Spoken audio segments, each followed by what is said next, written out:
இது மகிமை நேரம். நம்முடைய கர்த்தர் இரட்சகருமாகிய இயேசு கிறிஸ்துவின் இனிதான நாமத்தினாலே மகிமை டிவி நேயர்களை நான் வாழ்த்துகிறேன். இந்த நாட்களிலும் நம்மை புதிதாக்குகிற கர்த்தர் என்று இந்த புது வருடத்தின் முதல் மாதத்திலே நாம் தியானித்து வருகிறோம். நம்முடைய பழைய கஷ்டங்கள், நம்முடைய பாடுகள், கண்ணீர்கள் எல்லாவற்றையும் அவர் துடைத்து நம்மை புதிதாக்குகிறார். நம்முடைய பழைய பாவ சுவாபங்களை எல்லாம் மாற்றி புதிதாக்குகிறார் என்று குறித்து தியானித்தோம். புது பலன் நமக்கு தருகிறார். சரீரத்தில் நம்முடைய ஆவியிலும் புது பலனை அவர் தருகிறார் என்று தியானித்தோம். புதிய ஆவியை நமக்குள்ளே அவர் தந்து ஒரு புதிய மனுஷனாய் நம்மை உருமாற்றுகிறார் என்று நாம் தியானித்தோம். எல்லாவற்றிற்கும் மேலாக ஒரு வருடம் பிறக்கும் பொழுது எல்லா மனிதர்களுக்கும் ஏதாவது ஒரு நன்மை நமக்கு கிடைக்காதா என்று நாம் எதிர்பார்த்திருக்கிறோம். பழைய வருடத்திலே கிடைக்காத அல்லது தடையாயிருந்த அநேக காரியங்களாக இருக்கலாம். ஒரு வீடு கட்ட முயற்சி பண்ணியிருக்கலாம், அல்லது இந்த கடன்கள், பொருளாதார குறைபாடினால் இந்த கடன்கள் அடைக்க முடியவில்லையே, இந்த நாட்களிலாவது அது முடியுமா என்று எண்ணி ஏக்கத்தோடு நாம் காணப்பட்டிருக்கலாம்.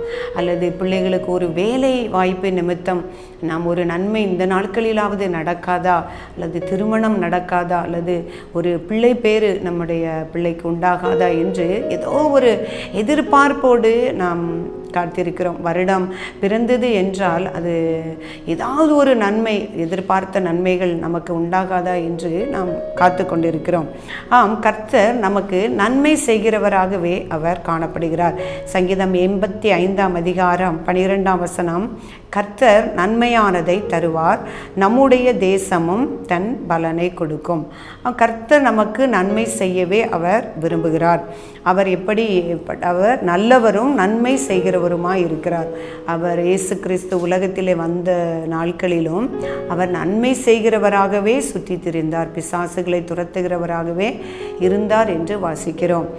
அவர் நமக்கு நன்மை செய்ய, நன்மையானதை தருவார், நன்மை செய்கிறவராகவே இருக்கிறார் என்று பார்க்கிறோம். அவருடைய கரத்தில் இருந்து நன்மைகளை எதிர்பார்த்திருக்கிற நம்மிடம் அவர் சில காரியங்களை எதிர்பார்க்கிறார். அது என்ன காரியங்களை நாம் செய்யும் பொழுது அவரிடத்திலிருந்து நன்மையான காரியங்களை நாம் பெற்றுக்கொள்ள முடியும் என்பதை குறித்து நாம் பார்க்க இருக்கிறோம். அதாவது உபாகமம் 30 அதிகாரம் 19 வசனத்திலே பார்க்கும் பொழுது, ஜீவனையும் மரணத்தையும் ஆசீர்வாதத்தையும் சாபத்தையும் உனக்கு முன்பாக வைத்தேன். அந்த ஆசீர்வாதத்தை நாம் பெற்றுக்கொள்ள வேண்டுமென்றால், ஜீவனை நாம் பெற்றுக்கொள்ள வேண்டுமென்றால், நன்மையானவைகளை பெற்றுக்கொள்ள வேண்டுமென்றால் நாம் என்ன செய்ய வேண்டும்? ஏசாயா தீர்க்கதரிசியின் புஸ்தகம் 1 அதிகாரம் 19 வசனத்திலே, நீங்கள் மனம் பொருந்தி செவி கொடுத்தால் தேசத்தின் நன்மையை புசிப்பீர்கள். வேறு கடினமான காரியங்களை செய்யும்படியாக ஆண்டவர் சொல்லலை. என்ன சொல்கிறாரு? நீங்கள் மனம் பொருந்தி செவி கொடுத்தால், அவருடைய வார்த்தைகளுக்கு நாம் செவி கொடுத்தால் தேசத்தின் நன்மையை நீங்கள் புசிப்பீர்கள். அது எப்படி செவி கொடுக்கணும்னா அப்படின்னு சொன்னால், மனம் பொருந்தி செவி கொடுக்கணும். கர்த்தருடைய காரியங்களை நாம் செய்யும் பொழுது, ஜெபிக்கும் பொழுது, அல்லது அவரை துதித்து பாடும் பொழுது, அவருக்கு ஆராதனை செய்யும் பொழுது ஏனோதானோ என்று இராதபடிக்கு மனம் பொருந்தி அவருடைய காரியங்களை நாம் செய்யும் பொழுது, ஆண்டவர் என்ன செய்யும் பொழுது நமக்கு செவி கொடுக்க, அவருடைய வசனங்களை வாசிக்கும் பொழுது, மனம் பொருந்தி நாம் வாசிக்கும் பொழுது நாம் செவி கொடுக்கிறவர்களாக காணப்படுவோம். அப்படி நாம் மனம் பொருந்தி அவருடைய வார்த்தைகளை வாசிக்க, அவருடைய ஆராதனைகளை செய்யவும், அவரை பாடவும் நாம் செய்யும் பொழுது அவருக்கு நாம் செவி கொடுக்கிறவர்களாக காணப்படுவோம். அப்படின்னா நம்ம என்ன செய்வோம்னா, தேசத்தின் நன்மையை நாம் புசிப்போம் என்று சொல்லப்பட்டிருக்கிறது. அடுத்ததாக கர்த்தரை தேடுகிறவர்களுக்கோ, நம்ம சங்கீதம் 34 அதிகாரம் 10 வசனத்தில் வாசிக்கும் பொழுது, சிங்கக்குட்டிகள் தாழ்ச்சியடைந்து பட்டினியாக இருக்கும், கர்த்தரை தேடுகிறவர்களுக்கோ ஒரு நன்மையும் நாம் குறைவுபடாது.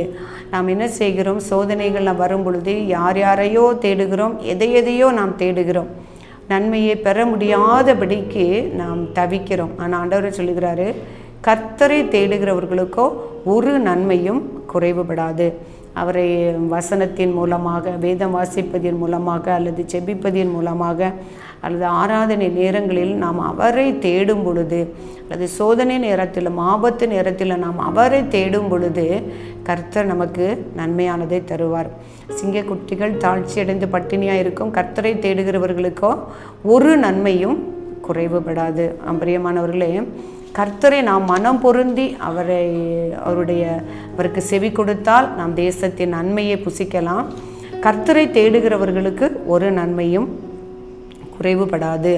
அது நன்மை நமக்கு எங்கிருந்து வருதுன்னா தேவனிடத்திலிருந்து தான் வருகிறது. நன்மையான எந்த ஈவும் பூரணமான எந்த வரமும் பரத்திலிருந்து உண்டாகி ஜோதியின் பிதாவினிடத்திலிருந்து வருகிறது என்று யாக்கோபு 1:17 நாம் பார்க்கிறோம். அப்பொழுது நம்ம நன்மைகளை வேறு இடத்திலிருந்து எதிர்பாராதபடி அவரையே நோக்கி பார்க்கும் பொழுது, அவரையே நோக்கி நாம் கூப்பிடும் பொழுது நான் நன்மையானதை நாம் பெற்றுக்கொள்ள முடியும். எனக்கு ஒத்தாசை வரும் பர்வதங்களுக்கு நேராக என் கண்களை ஏறெடுப்பேன். எனக்கு ஒத்தாசை வரும் பர்வதங்களிலிருந்து எனக்கு ஒத்தாசை வரும் என்று தாவீது சொன்னது போல எல்லா நன்மையும் பரத்திலிருந்து தான் உண்டாகிறது. அதில் அவர் ஐஸ்வர்ய சம்பனராக இருக்கிறார். அவர் நன்மையானவைகளை தரும் பொழுது அதில் நமக்கு வேதனை இல்லை என்று நாம் வாசிக்கிறோம். நன்மையான எந்த ஈவும் பூரணமான எந்த வரமும் பரத்திலிருந்து உண்டாகி ஜோதியின் பிதாவினிடத்திலிருந்து இறங்கி வருகிறது. அவரிடத்தில் யாதொரு மாறுதலும் வேற்றுமையின் நிழலும் இல்லை என்று வாசிக்கிறோம். அடுத்து நம்ம அவரை நோக்கி கூப்பிடும் பொழுது நன்மையானதை நாம் பெற்றுக்கொள்ள முடியும். இறுதியாக நாம் பார்க்கும் பொழுது நமக்கு நன்மை உண்டாக இருக்க வேண்டும் என்றால் எபேசியர் 6:2 உனக்கு நன்மை உண்டாயிருப்பதற்கும் பூமியிலே உன் வாழ்நாள் நீடித்திருப்பதற்கும் உன் தகப்பனையும் தாயையும் கனம் பண்ணுவாயாக என்று எழுதப்பட்டிருக்கிறது. பிரியமானவர்களே, நன்மையான ஈவுகளை நாம் தேவனிடத்தில் பெற்றுக்கொள்ள வேண்டும் என்றால் நம்முடைய தகப்பனையும் தாயையும் கனம் பண்ணோம். நாம் நன்மை செய்தால் நமக்கு நன்மை உண்டு. நம்முடைய தகப்பனையும் தாயையும் நாம் கனம் பண்ணும் பொழுது நமக்கு நன்மை உண்டாகும். அந்த புதிய ஆண்டிலே புதிய நன்மைகளை, புதிய ஆசீர்வாதங்களை எதிர்பார்த்திருக்கிற நாம் கர்த்தர் நம்மிடத்தில் எதிர்பார்க்கக்கூடிய இந்த காரியங்களை செய்யும் பொழுது அந்த நன்மையான ஈவுகளை பெற்றுக்கொள்ள முடியும். நன்மையானவைகளை நாம் பெற்றுக்கொள்ள வேண்டுமென்றால் மனம் பொருந்தி நாம் என்ன பண்ண வேண்டும்? செவி கொடுக்க வேண்டும். கர்த்தரை நாம் தேட வேண்டும்.